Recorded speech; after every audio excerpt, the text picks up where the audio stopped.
India, पुरानी कहानियों और परंपराओं का देश, मिला एक अजूबा पश्चिम से रेलवे। 1897 में एक नया अध्याय शुरू हुआ।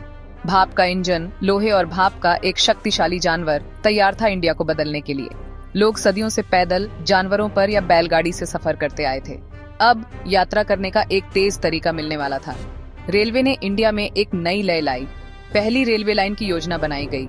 यह बॉम्बे से ठाणे तक चलेगी, 34 किलोमीटर की दूरी। एक नया युग शुरू होने वाला था। बॉम्बे, एक हलचल भरा बंदरगाह शहर, चुना गया इंडिया के रेलवे सफर के शुरुआती बिंदु के रूप में। शहर इस आधुनिक अजूबे के लिए तैयार था। रेलवे का स्वागत करने के लिए एक भव्य स्टेशन बनाया गया। इसका नाम बोरी बंदर रखा गया। बाद में विक्टोरिया टर्मिनस और अब इसे छत्रपति शिवाजी महाराज टर्मिनस के नाम से जाना जाता है। यह शानदार इमारत विक्टोरियन और भारतीय वास्तुकला शैलियों के मिश्रण के साथ प्रगति के प्रतीक के रूप में खड़ी थी। यह स्टेशन यात्रा और संपर्क के एक नए युग का द्वार था। दिन आ गया, 13 अप्रैल 1897। हवा में उत्साह था। लोग इस ऐतिहासिक घटना को देखने के लिए इकट्ठा हुए। पहली ट्रेन अपने भाप के इंजन और 14 डिब्बों के साथ बोरी बंदर स्टेशन पर तैयार खड़ी थी। इसे झंडों और फूलों से सजाया गया था। ट्रेन ने सीटी बजाई, फुसकी और धीरे धीरे चलना शुरू कर दिया। लोहे के घोड़े के अपनी पहली यात्रा पर निकलते ही भीड़ खुशी से झूम उठी। पहली रेलवे लाइन की सफलता के बाद नेटवर्क तेजी से फैला। इंडिया के विशाल क्षेत्र में नई लाइनें बिछाई गईं। रेलवे ने देश के दूर दराज के कोनों को जोड़ा, भौगोलिक बाधाओं को दूर किया। लोग और सामान अब तेजी से और अधिक कुशलता से यात्रा कर सकते थे। रेलवे लोगों को करीब लाई, एकता की भावना को बढ़ावा दिया। इसने व्यापार और वाणिज्य में क्रांति ला दी, अर्थव्यवस्था को बढ़ावा दिया। भाग 5, रेलवे और राज साम्राज्य की जीवन रेखा। अंग्रेजी शासकों ने इंडिया में रेलवे की क्षमता देखी। उन्होंने नेटवर्क के विस्तार में जमकर निवेश किया। रेलवे इंडिया में ब्रिटिश साम्राज्य की जीवन रेखा बन गई। ट्रेनें दूर दराज के इलाकों से कच्चा माल बंदरगाहों तक ले जाती थीं। तैयार माल वितरण के लिए वापस ले जाया जाता था। रेलवे ने सैनिकों और आपूर्ति की आवाजाही को सुगम बनाया। उपमहाद्वीप पर ब्रिटिश नियंत्रण को मजबूत किया।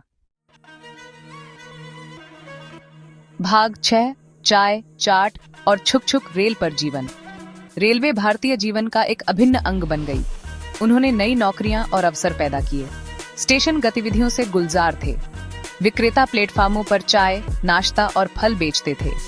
ट्रेन की लयबद्ध छुक छुक एक परिचित ध्वनि बन गई। रेलवे ने कवियों, लेखकों और फिल्म निर्माताओं को प्रेरित किया। उन्होंने ट्रेन यात्रा के रोमांस और रोमांच को कैद किया। भाग 7, स्वतंत्रता और उसके बाद रेलवे की नई यात्रा। 1947 में इंडिया को आजादी मिली। देश के विकास में रेलवे ने महत्वपूर्ण भूमिका निभाई। वे राष्ट्र निर्माण में महत्वपूर्ण भूमिका निभाई। भारतीय रेलवे दुनिया में सबसे बड़े नियोक्ताओं में से एक बन गई। उन्होंने सभी वर्गों के लोगों को जोड़ा। दूर दराज के इलाकों तक पहुंचते हुए रेलवे का विस्तार जारी रहा। दक्षता और गति में सुधार के लिए नई तकनीकों को अपनाया गया। भाग 8, भाप से गति तक, आधुनिकीकरण और प्रगति। दशकों से भारतीय रेलवे में महत्वपूर्ण आधुनिकीकरण हुआ। भाप के इंजनों ने डीजल और बिजली के इंजनों को रास्ता दिया। राजधानी और शताब्दी एक्सप्रेस जैसी हाई स्पीड ट्रेनें शुरू की गईं। उन्होंने यात्रा के समय को काफी कम कर दिया। ऑनलाइन टिकटिंग और आरक्षण प्रणाली के साथ रेलवे ने डिजिटलीकरण को अपनाया। यात्री आराम और सुरक्षा पर ध्यान केंद्रित किया गया। भाग 9, स्थायी विरासत।